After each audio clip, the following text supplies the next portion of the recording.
All right, so let's just dive in. My name is Benson, and it's been almost 2 years since I posted my first and only camera review, which was of this camera here, the Lumix LX3.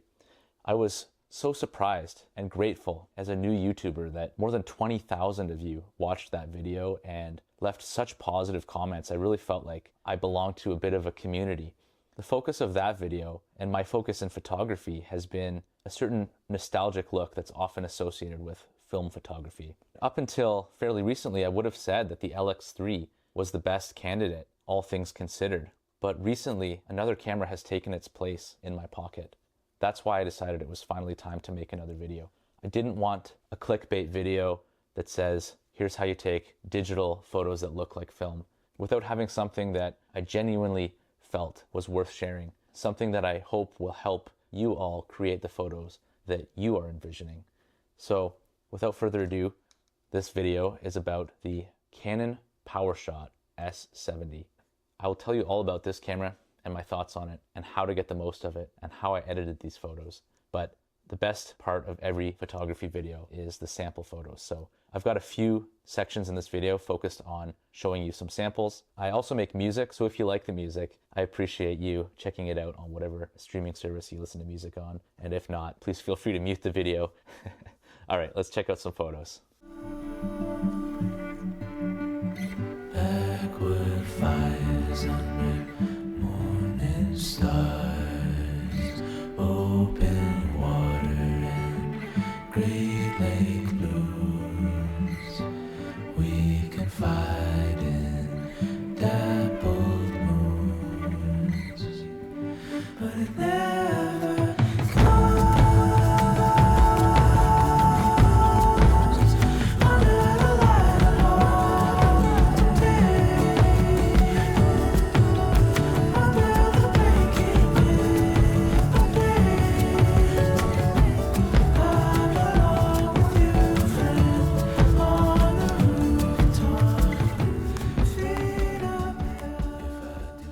I'm actually quite curious to hear what your thoughts were on those photos. So let me know in the comments below. It's worth mentioning, I think, that the word filmic means something different to everybody.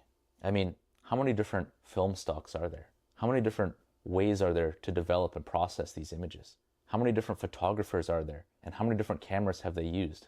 And how has this all influenced each of us differently to form associations with the idea of a filmic photo? And that's where these older digital cameras with CCD sensors come into the picture.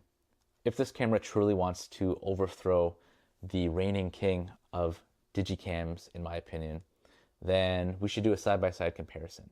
I'll just run through some of the key differences of each one before showing you some actual sample images that I took. The first thing to mention is that the S70 came out in 2004. So that was 4 years before the LX3 came out. That's pretty significant in the world of digital cameras. Even 1 year tends to bring some pretty massive leaps in technological capabilities. One of the big consequences of that is that the resolution is a little bit lower. This is a 7.1 megapixel camera compared to the 10.1 megapixels of the LX3. But for my use case, it's not actually clear that 10 megapixels is better than 7. In fact, I think that the lower resolution might actually contribute a little bit to images that are slightly more convincingly filmic than this one. I'm curious to hear what you guys think about that. The next thing I would mention is really just the form factor of the two.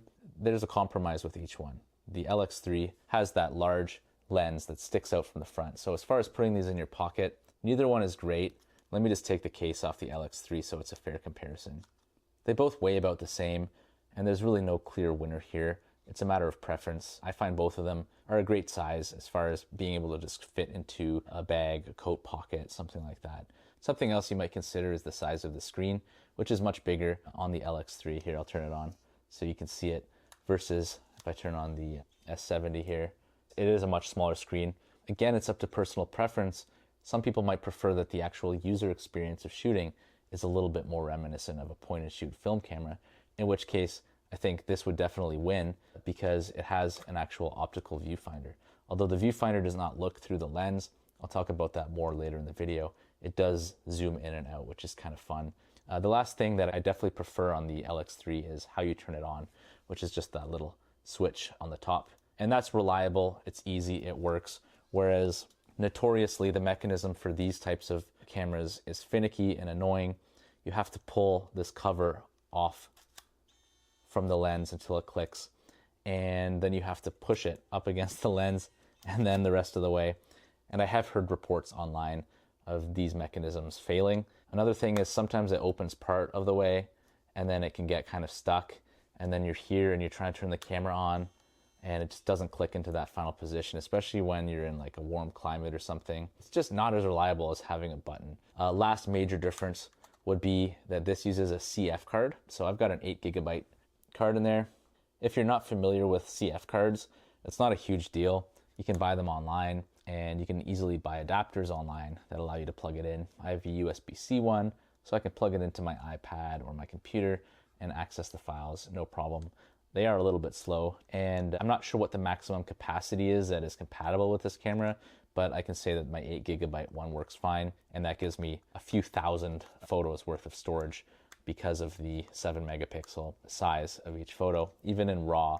And of course, the LX3 uses a conventional SD card, which is just a lot more practical.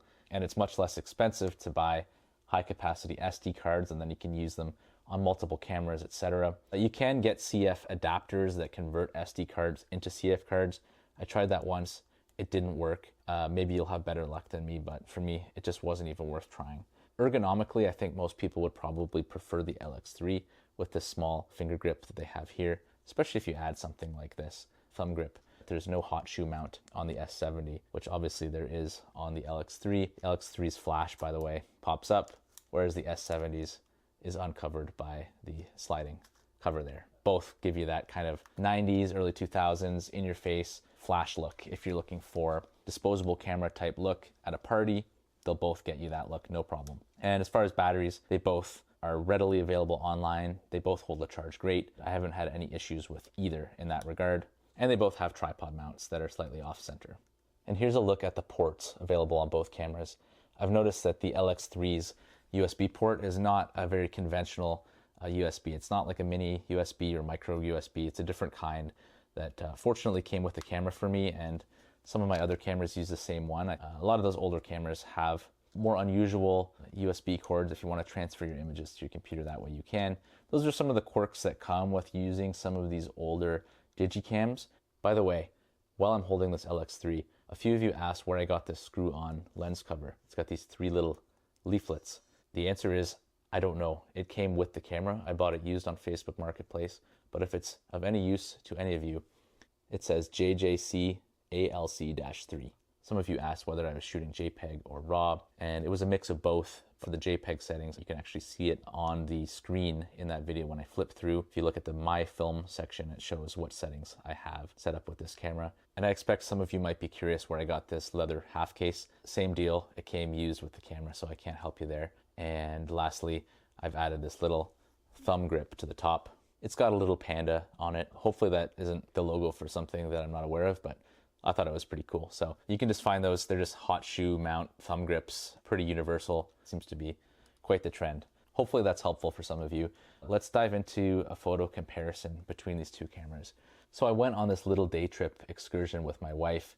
We're really fortunate that we live in such a beautiful place here in Ontario. We're right near the Muskokas, which is like cottage country for anyone who's not familiar with it.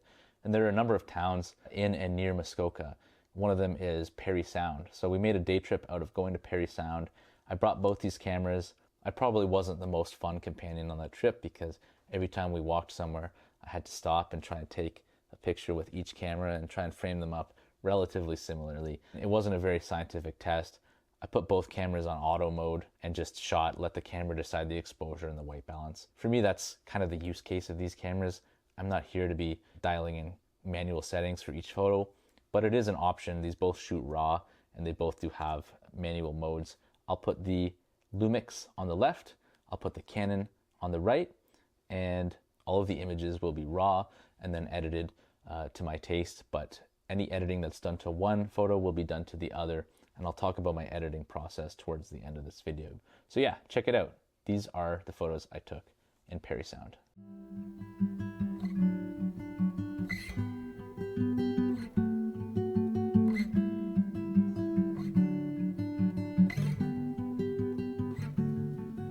Sunlight on the oven lattice, skeletons of diamonds I can't reach, so I watch the station that was on, live in the moment.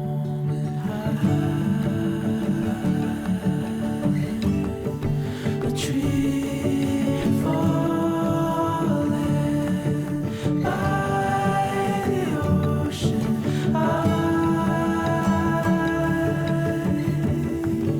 spy a broken heart again.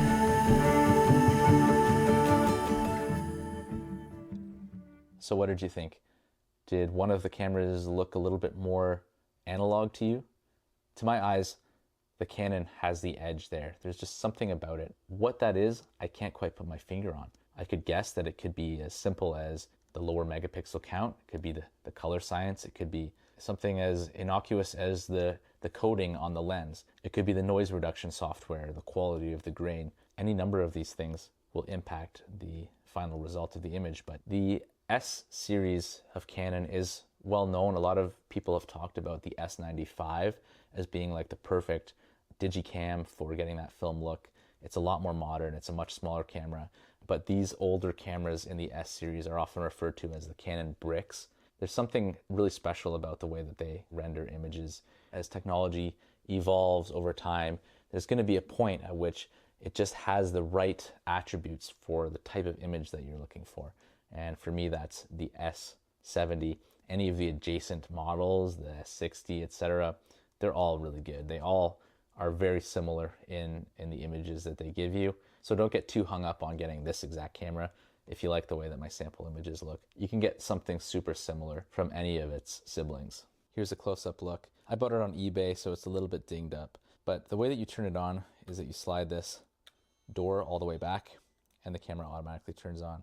The other way that you can turn it on, if you just want to view images, is you can just hold the playback button on the back here and it will load the last image. Obviously, being from 2004, it's pretty slow. So if I click the button, then you'll see how long it takes to cycle through the different images.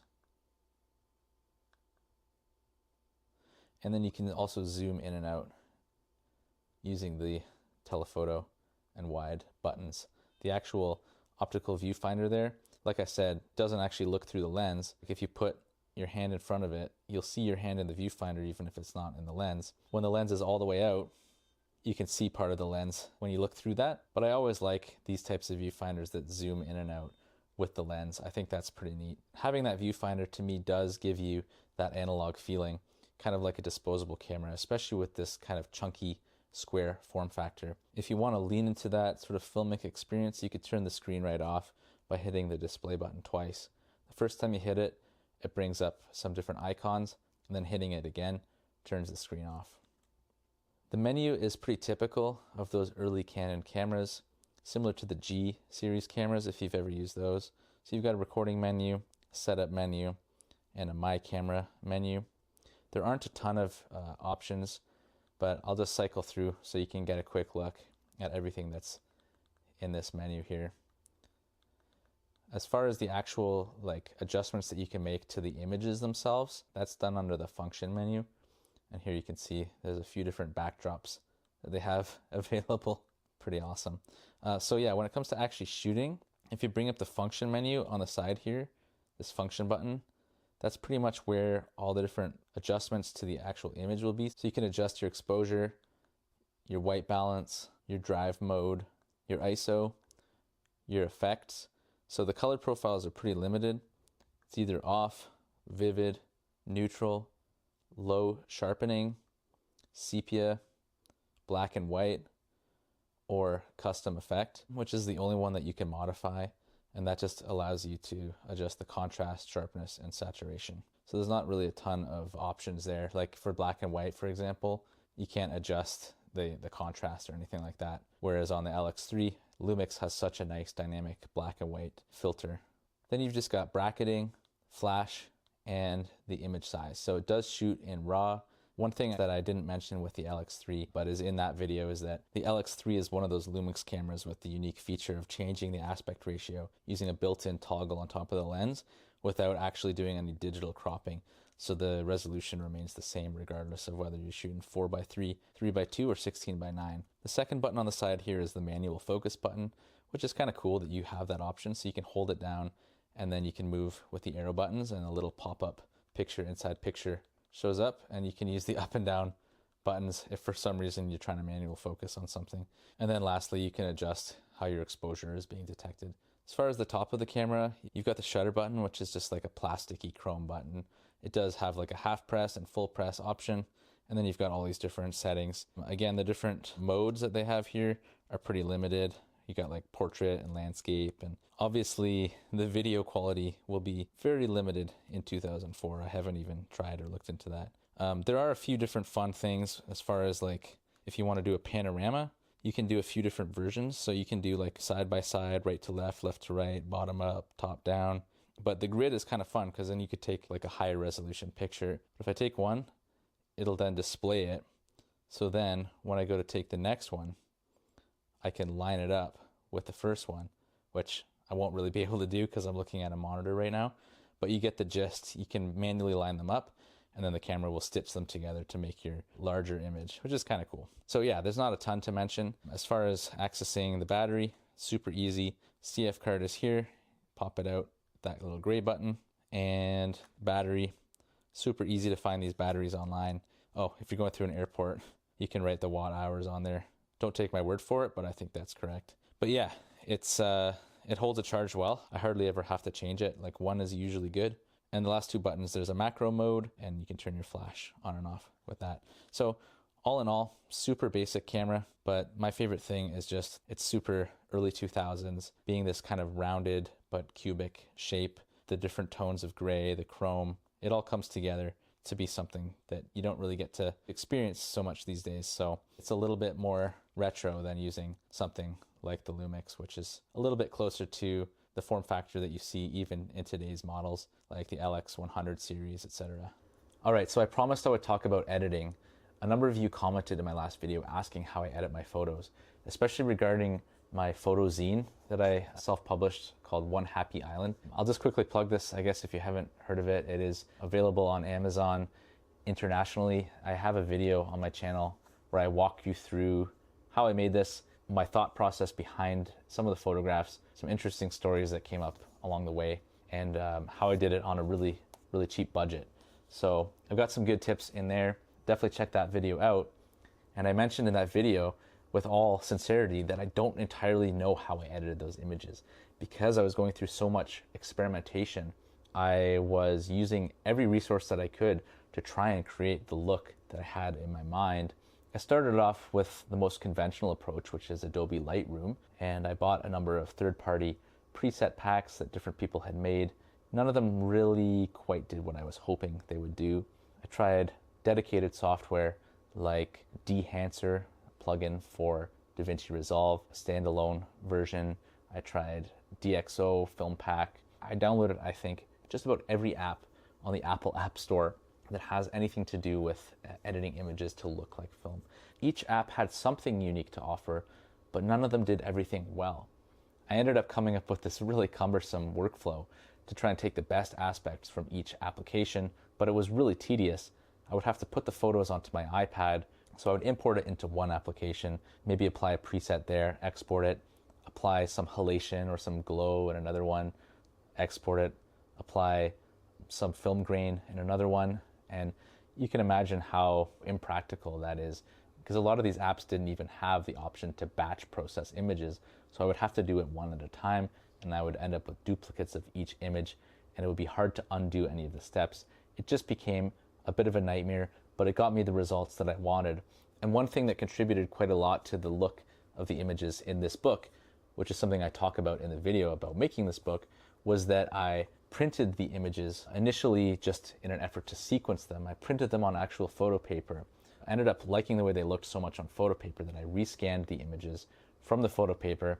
at 600 DPI just on my $40 Pixma printer back into my computer, and the actual physical granular quality that photo paper has is very reminiscent of the granular quality that film has. And often when we're looking at film, I think part of what we're associating with that look is actually also the photo paper or the prints. So if you really want your digital photos to look a little bit more analog, that's one tool that I would advise you use, is go to your local photo printing business, or if you don't have one, then maybe the big box office supply store near you, and print your photos whatever size you want.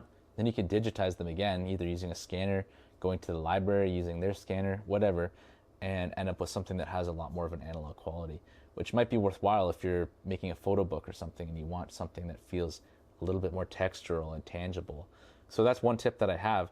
But as far as my editing process, it became this big cumbersome thing, and for my own sake, I wanted to streamline it. So I ended up doing some research and learned how to make cube files for LUTs through lots of trial and error. Ended up creating my own recipe that I was really happy with. It took a lot of time. Initially, this was just for me to use as a preset in Lightroom. I ended up tweaking the settings in Lightroom until I had a number of different looks that I liked. Came to this point where I thought, why don't I just put it on my website as something that people can download? If they use Lightroom, then they can access all of these presets that I've made. That's basically, this is my soft announcement for that. So I hope it doesn't seem like I'm not answering your question about how I edit images. I genuinely want to help people. I'm not just trying to plug things and sell them, but this is my best solution. I did put a lot of work into it, so I figured I would offer it as a product on there. I tried to price it quite reasonably. I'm not charging, hundreds and hundreds of dollars like some people are these days. Check that out. I'm going to make another video where I actually formally go into the details of all the different presets. All the photos that you saw in this video were edited with just those presets. I just picked one of the 10 presets and clicked it, and that's it. And that's what I want. I just want to be able to have something that's easy and quick and gets me the look that I want. So I'll put the link to that below. My website is Bensen.Creates.com.